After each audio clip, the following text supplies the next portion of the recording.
Welcome to Women in Dutch Painting by Eunice D'Souza. In this discussion, we shall talk about the introduction of the poetess and the analysis of the poem. Women in Dutch Painting कविता जिसकी कवयित्री यूनिस डिसूजा हैं, में आपका स्वागत है। इस चर्चा में हम कवयित्री का परिचय और कविता का विश्लेषण देखेंगे। First, let us see introduction of the poetess.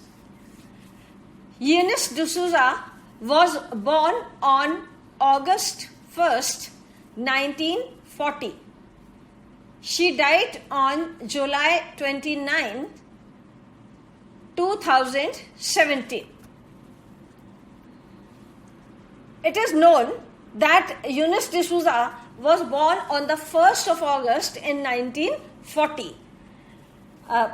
Younis D'Souza का जन्म 1940 में 1 अगस्त को हुआ था और जुलाई 29, 2017 में उनकी मृत्यु हुई थी। She was an Indian English language poet, literary critic and novelist. She has a talent to her credit, and the talent is that she was an Indian English language poet, literary critic and novelist. Younis D'Souza के लिए ये बताया जाता है कि वो अंग्रेजी भाषा की अच्छी कवयित्री थी, आलोचक थी और उपन्यासकार थी।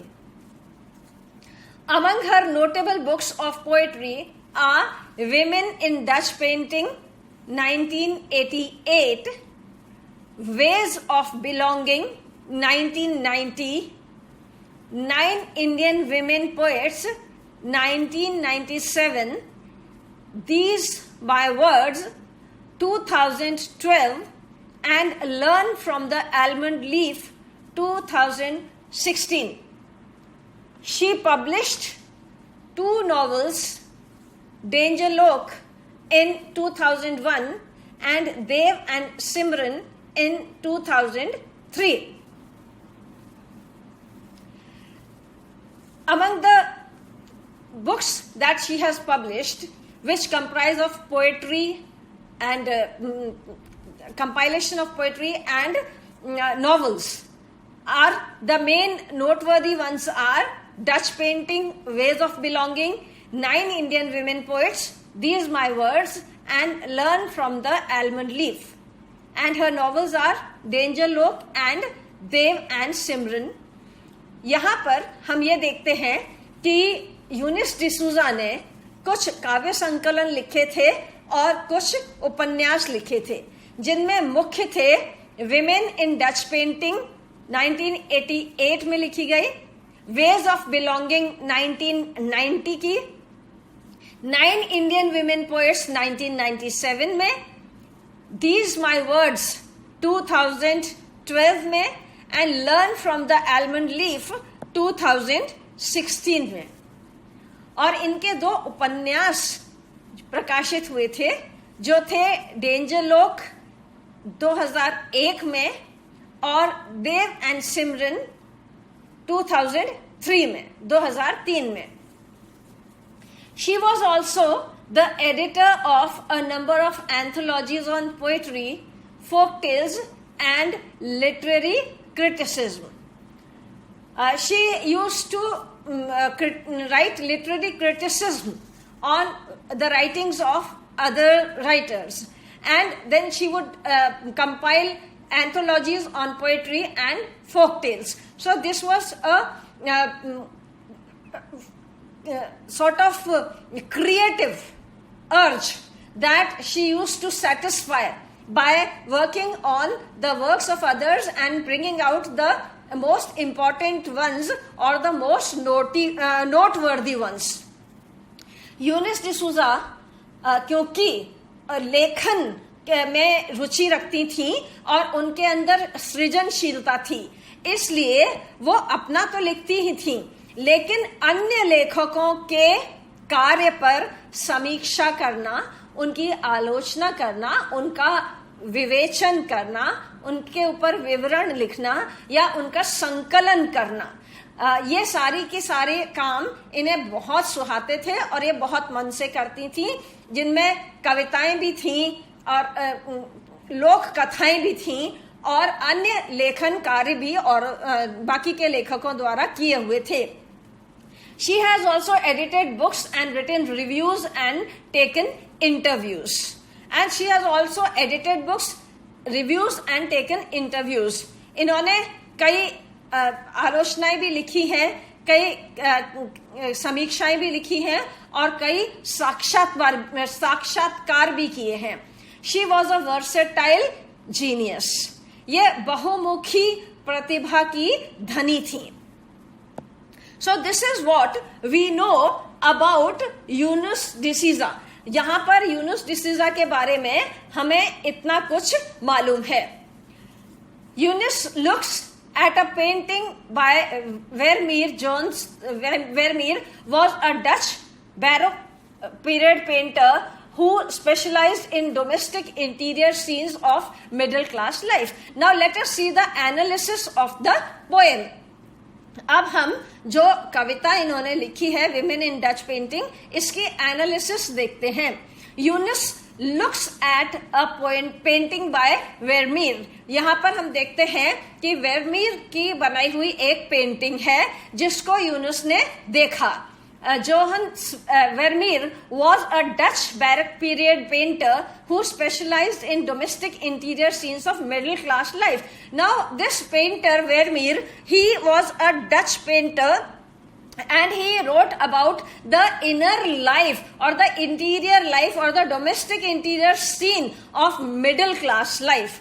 मध्यम वर्गीय लोगों के घर के अंदर की या उनके जीवन के अंदर की जो चित्रण था वो वेरमीर ने अपनी पेंटिंग्स में किया था.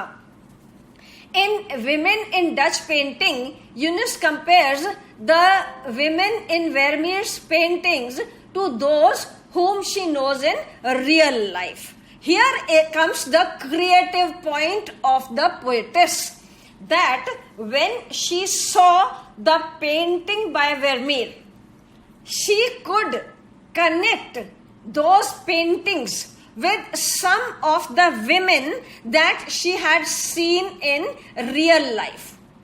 यहाँ पर इनकी सृजनशीलता शुरू होती है, जहां हम ये देखते हैं कि वेरमीर की बनाई हुई एक पेंटिंग यूनिस डिसूजा ने देखा और उस पेंटिंग को देखने के पश्चात उस पेंटिंग की जो पात्र थी, जो महिलाएं थी, जो चित्रण किया गया था, उसके आधार पर उन्होंने अपने निजी जीवन में या अपने यथार्थ वाले जीवन में कुछ महिलाओं को याद किया और उस पेंटिंग को और उन महिलाओं के बीच में इन्होंने एक संबंध पाया. उस संबंध को उन्होंने अपनी कविता के माध्यम से बताया है. She connects the painting and her real life experience with understanding and acceptance. Now, Eunice D'Souza, she does not randomly connect them. She connects them with understanding and acceptance. यहाँ जो सामंजस्य इन्होंने स्थापित किया है पेंटिंग में और वास्तविक जीवन के या यथार्थ जीवन के की में मिली हुई महिलाओं के बीच में, वो रैंडम नहीं है, ऐसा ही नहीं कल्पना पे आधारित या बिना अधिक सोचे हुए, ऐसा नहीं है. उन्होंने उसमें अंडरस्टैंडिंग एंड एक्सेप्टेंस रखी है. उन्होंने अपनी सोच को, अपनी स्वीकारोक्ति को भी महत्वपूर्ण मानते हुए, हर चीज को स्वीकार करते हुए या सही मानते हुए अपनी कविता में लिखा है. There is thoughtfulness and even a note of appreciation in D'Souza's analysis of these women. When she writes about these women, the women in Dutch painting, there is thoughtfulness. जब इन महिलाओं के ऊपर ये प्रतिक्रिया देती हैं या टिप्पणी करती हैं, तो उसमें थॉटफुलनेस है, उसमें चिंतन है, विचारशीलता है. She thinks about them, she analyzes them, and she gives a meaning to what she is thinking about them and wanting to say about them. वो देखती हैं, सोचती हैं और जो कहना चाह रही हैं उसे पर्याप्त अर्थ देती हैं. और इसीलिए उन्होंने जो लिखा है वो चिंतन पर आधारित लिखा है. And even a note of appreciation, and then whatever reaction she is giving, there is a note of appreciation in that reaction. जो प्रतिक्रिया वो दे रही हैं चित्र के ऊपर या यथार्थ जीवन की किसी स्मृति से ली हुई महिला के बारे में, उसमें एप्रिसिएशन है, प्रशंसा है. वो जो टिप्पणी कर रही हैं उसमें प्रशंसा का पुट है. And this is the analysis of this poem. The calmness, tranquility and peacefulness seen in the paintings and also in the women the poet knows amongst her relatives, like the Aunt Anna who writes poems, stems for consciousness of a life-embracing perspective. The calmness, tranquility and peacefulness seen in the paintings. What we know about the observation of Eunice D'Souza in the paintings. When she observes the painting by Vermeer, she takes note of the calmness, tranquility and peacefulness of the women. यहाँ पर यूनिस डिसूजा ने जो देखा, जो अवलोकन किया और उन्हें जो अभिप्राय दिया, वो इतना सटीक है. इन्होंने चित्र में महिलाओं को देखा तो चित्रित महिलाओं में इन्होंने कामनेस देखा, शांति देखी. वो बिल्कुल, उनका मन बिल्कुल स्थापित है, उनके अंदर एक शांति दिखाई दे रही है, वो चित्र में भी दिखाई दे रही है. इसीलिए इन्होंने ऐसी शांत महिलाओं को यथार्थ के जीवन में से भी सोचने में या ढूंढने में सफलता पाई. And also in the women, the poet knows amongst her relatives, and she found the same type of women from amongst the women who were her relatives. ऐसी ही प्रकृति की महिलाओं को इन्होंने अपने आसपास की महिलाओं, विशेष रूप से इनके अपने रिश्ते में जो महिलाएं थीं, संबंध में, उन महिलाओं में से इन्होंने ऐसी महिलाओं को ढूंढ निकाला. Like the Aunt Anna who writes poems, जैसे कि आंट एना है जो कविताएं लिखती हैं, उनकी इन्होंने चर्चा की है. Stems from consciousness of life embracing perspective. Now, why she is able to connect the painting and the real life woman is that she has a consciousness for life embracing perspective. यहाँ पर उनके अंदर जीवन से जुड़ाव का एक दृष्टिकोण है, और क्योंकि वो जीवन से जुड़ाव का दृष्टिकोण रखती है, इसलिए चित्र में भी जीवन ढूंढ लेती है और उस महिला के अंदर भी वो गुण ढूंढ लेती है, और फिर इन दोनों को प्रशंसात्मक तरीके से वो बताती हैं. She catches hold of people whom she has lived with and uses that experience in her poems. Now she catches hold of people whom she has lived with. She does not search about for imagination or fancy or fantasy or fictional characters. ये कल्पनाओं में विचरण नहीं करती हैं, ये कल्पना पर आधारित पात्र नहीं ढूंढती हैं, या किसी भी तरह के उपन्यासों में से, कथा कहानियों में से पात्र नहीं ढूंढती हैं. ये रियल लाइफ के एक्सपीरियंस में से पात्र ढूंढती हैं या सोच पाती हैं. and she catches hold of people whom she lived with and uses that experience in her poems, और उसे ही ये अपनी कविताओं में प्रयुक्त करती है. There is no resignation or a lack of understanding on her part, and then there is no resignation of lack of understanding. She is not taking herself away from any trait or any quality or any emotion or any observation. ये जो भी देखती हैं इनके अवलोकन में या इनके दृष्टिकोण में या इनकी समझ में कोई भी ऐसी बात नहीं है जिससे ये उस पात्र से अलग हटना चाहती हो, ये उसके साथ ही चलती हैं. This is an indication of her inner strength, and this is what her inner strength comes from. This is where her inner strength comes from. इनके अंदर की शक्ति यहीं से आती है कि ये यथार्थ के जीवन में ऐसे ही पात्रों को देखती हैं, उन्हें याद करती हैं और उन्हें ही यहाँ पर अपनी कविताओं में स्थान देती हैं. She is bold lady in her own right, although one can recognize a current of anger in D'Souza's poetry at the social and moral attitudes towards women in general and those of the Goan Catholic community in particular. She is a bold lady in her own right. Younis D'Souza बहुत दबंग हैं, बहुत strong हैं, बहुत मुखर रूप से अपनी बात कहने का हौसला रखती हैं. Although one can recognize the current of anger in D'Souza's poetry, but at the same time we find that there is anger in her poetry. वो दबंग है, उसके साथ ही साथ उनके अंदर क्रोध भी है जो उनकी कविताओं में प्रदर्शित होता है. और वो क्रोध किस पे है? At the social and moral attitudes towards women in general and those of the Goan Catholic community in particular. The Goan Catholic community in particular and women in general and the attitude towards women in general. Now what happens that women are treated by society in a certain way and that is what angers her. उन्हें इस बात पर क्रोध आता है महिलाओं के साथ कैसा व्यवहार होता है या महिलाओं के प्रति क्या दृष्टिकोण है समाज का, पुरुषों का, लोगों का. ये बहुत इंपॉर्टेंट है और यही इनकी कविताओं में निकल के आता है.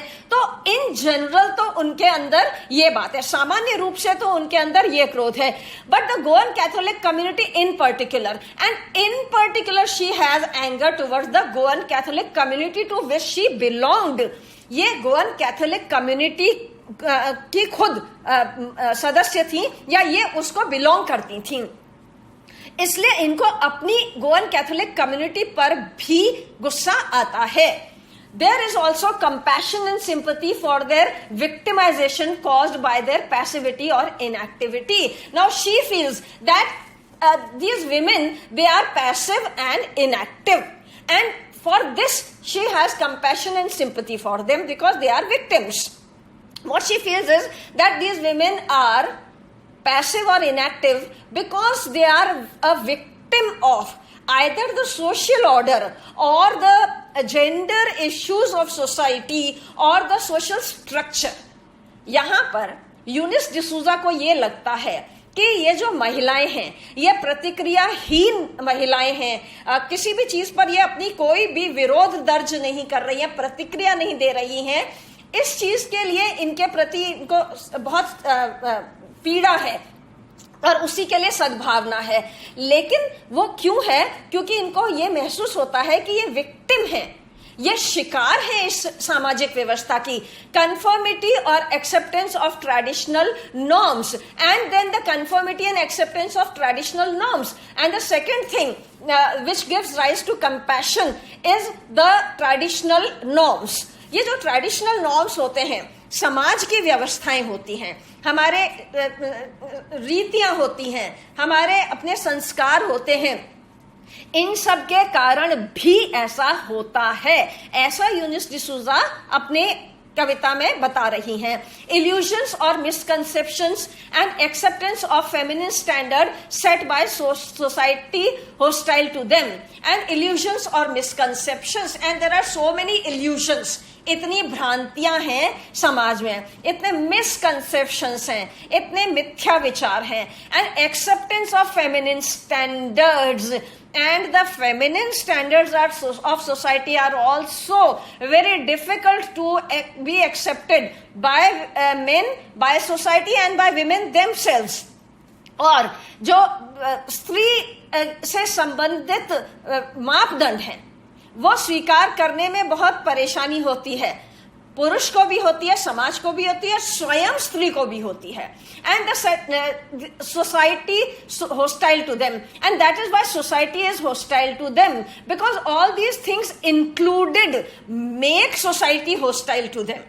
ये सारी चीजें जब एक साथ रख दी जाती हैं, रवैया, दृष्टिकोण, परंपराएं, ये सारी की सारी चीजें मिलकर के समाज को महिलाओं के प्रति हिंसक बना देती हैं, या आक्रोश जो महिलाओं के प्रति समाज ने रखा है उसके कारण महिलाएं इतनी दब्बू हो गई हैं या इतनी सबमिसिव हो गई हैं, ये उन्हें बहुत अखरता है. There is understanding for the compulsions that make a woman silent and complaintless. Now, she has an understanding of the fact of the truth that women are silent and complaintless because they have to be like that for certain reasons. Younis D'Souza के अंदर एक समझ भी है, वो समझ पा रही हैं कि हम महिलाओं के सामने ऐसे कंपल्शंस हैं, ऐसे बाध्यताएं हैं जिनके कारण वो शांत हो जाती हैं या वो शिकायत नहीं कर रही हैं, विरोध नहीं कर रही हैं. तो हर महिला के जीवन में ऐसे बाध्यता है, और उन बाध्यताओं के कारण अगर वो साइलेंट है, कंप्लेंट नहीं कर रही है, शिकायत नहीं कर रही है, तो उस बाध्यता को भी, उस मजबूरी को भी समझा जाए. The parenthetical dedication provided a certain ironic tone to the poem. Now, the poem has an ironic tone. यहाँ कविता एक तरह का कटाक्ष है जो पढ़ने के समय हमें समझ में आती है. The authentic reference to her social, cultural and personal experiences made her poem stand out in excellence and aesthetic sense. The authentic reference to her social, cultural and personal experiences made her poem stand out in excellence and aesthetic sense. Why her poems stand out? Why her poems are very short and still they are excellent and full of aesthetic sense, full of beauty, because the reference is authentic. The social reference is authentic, the cultural reference is authentic, and the personal reference or experience is authentic. यहाँ पर इनकी कविताओं का जो स्वरूप है, उसमें जो सौंदर्य है, वो इसलिए बहुत ऑथेंटिक लगता है, इसलिए बहुत यथार्थ पर आधारित लगता है, क्योंकि इसमें जो भी इन्होंने लिखा है वो the authentic reference to our social, cultural and personal experiences, वो रेफरेंसेस जो हैं, जो इन्होंने संदर्भ दिए हैं सोशल, कल्चरल और पर्सनल एक्सपीरियंसेस के, वो सब के सब यथार्थ पर ही आधारित हैं. इसलिए इनकी कविता का सौंदर्य बरकरार है. तो कविता का तथ्य, कविता का सार, कविता का जो मूल स्वरूप है, वो सब हमें इसीलिए अच्छा लगता है. That is what makes her poems great, although they are very short in length and still they are so attractive and so mentionable or so quotable. यही कारण है कि इनकी कविताओं को लोग संदर्भ में गिनाते हैं या उद्धृत करते हैं, क्योंकि उसमें इतनी सारी खूबियां हैं. So this was about the women in Dutch painting, a note about the poetess and analysis of the poem. यहाँ पर हमने कवयित्री यूनिस डिसूजा और कविता का विश्लेषण देखा. थैंक यू, धन्यवाद.